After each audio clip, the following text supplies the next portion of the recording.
My name is Ashley Whitney, and I wanted to share my family's butt God story with you. My husband and I have 4 sons, and yes, that's a lot of boys. And pretty much from sun up, S-O-N, to sundown, we are a busy household. But our story is actually with our middle little, is what we like to call him, number 3. His name is Smiley Riley. He used to attend Creative Beginnings and is now a 1st grader and thriving and smiling. In Genesis 50:20, Joseph says, "You intended to harm me, but God intended it for good." 2 words, but God, that have actually been etched in my heart and have impacted my life. Easter Sunday, 2019, my husband and I heard the words that no parent ever wants to hear: your child has cancer. Our Riley was diagnosed with stage 4 neuroblastoma, a rare childhood cancer, and he was considered high risk, having tumors throughout his body and throughout his bone marrow. After the initial shock of hearing Riley's diagnosis, my husband and I got a crash course of what cancer was, learning all the terms, figuring out the treatment, knowing what a port was, knowing what blood counts were, knowing what transfusions, Ativan, Zofran, all these different things that never in a million years we thought we would be faced with. And that first week, I remember we had a team of doctors and nurses, about 15 people in front of our door every day. And I would listen to them, and at the same time I would look at Riley and I would think, God, how did you bring us here? Why are we here? Why are we going through this? And why is my son suffering so much? And I felt mad, I felt angry, I felt hurt, I was tired, I was overwhelmed. I felt like I was just being completely drowned. I felt like I was in a storm that was never going to cease. And I could absolutely do nothing. But God could, but God can. But God is with us. And He intended this journey to grow our faith and for us to completely depend on Him, because there was literally nothing else we could do. But God became my motto, and I actually had a friend make a bracelet that says "But God" on it. And I don't remember there ever being like a specific moment of, oh, God's got this. It was just a blind trust and a blind faith that my husband and I had to have, that God would provide every detail, that God would provide every person, that God would give every single thing that we needed going through this. And Riley's treatment was hard and intense for anybody to go through, yet alone a 5-year-old. Chemo 1, chemo 2, a stem cell extraction of where we harvested his stem cells and then extracted them from his body. He had IBG radiation therapy where we couldn't touch him for a week because he was so toxic. Chemo 3, chemo 4, surgery to remove the tumors, chemo 5, high dose chemo with a stem cell bone marrow transplant, and he was in the hospital for a month during the holiday season.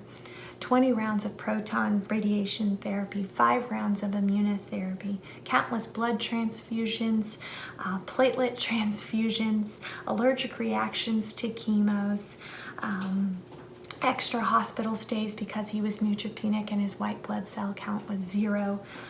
He ended up having a blood disorder called HUS, where he ended up having issues with his blood pressure and kidneys, and the list goes on and on. But those 2 words, but God. But God gave us strength to endure.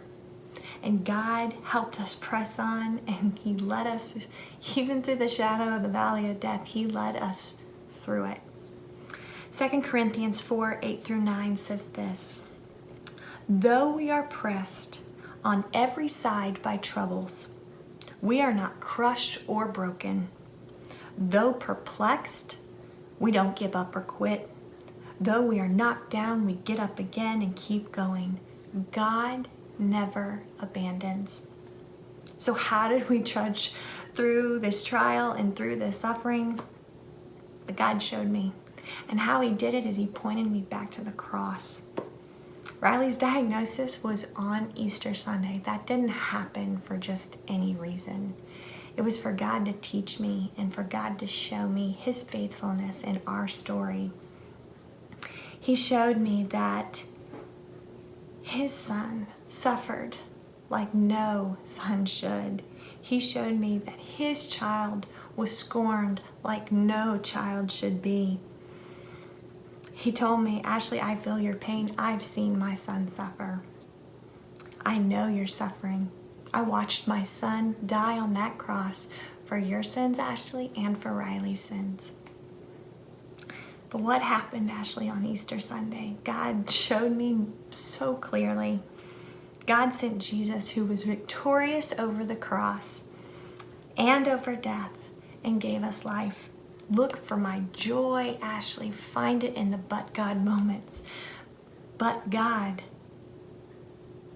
finished it at the cross. So I did. I looked for the but God moments. These were the God hugs and kisses that he gave us over and over again. Some were big and some were small. Each one came at the exact moment we needed it. You search for the good in the bad. You search for the light in the darkness. You search for that rainbow in the middle of the storm. And it's always there because God does not abandon us. The unwrapping of his love that happened over and over again. We found these moments in text messages, Facebook messages. We found these moments in a little boy showing up on my lawn to mow my grass. He was 12. I'd never met him. We found it in a little girl who had a birthday party, but she had a Smiley Riley birthday party. She didn't want presents. She wanted people to bring money to donate to help Riley. We found it in the fundraisers that people did, countless fundraisers that people did for us, in the meals, in a Naval Academy band of 30 to 40 officers showing up on our lawn and playing Anchors Away for our son. I could write a book of how many but God moments.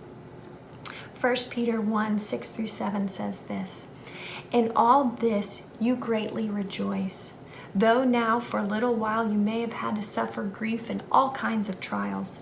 These have come so that the proven genuineness of your faith, of greater worth than gold, which perishes even though refined by the fire, may result in praise, glory, and honor when Jesus Christ is revealed." So we suffer so that he can be glorified in our suffering.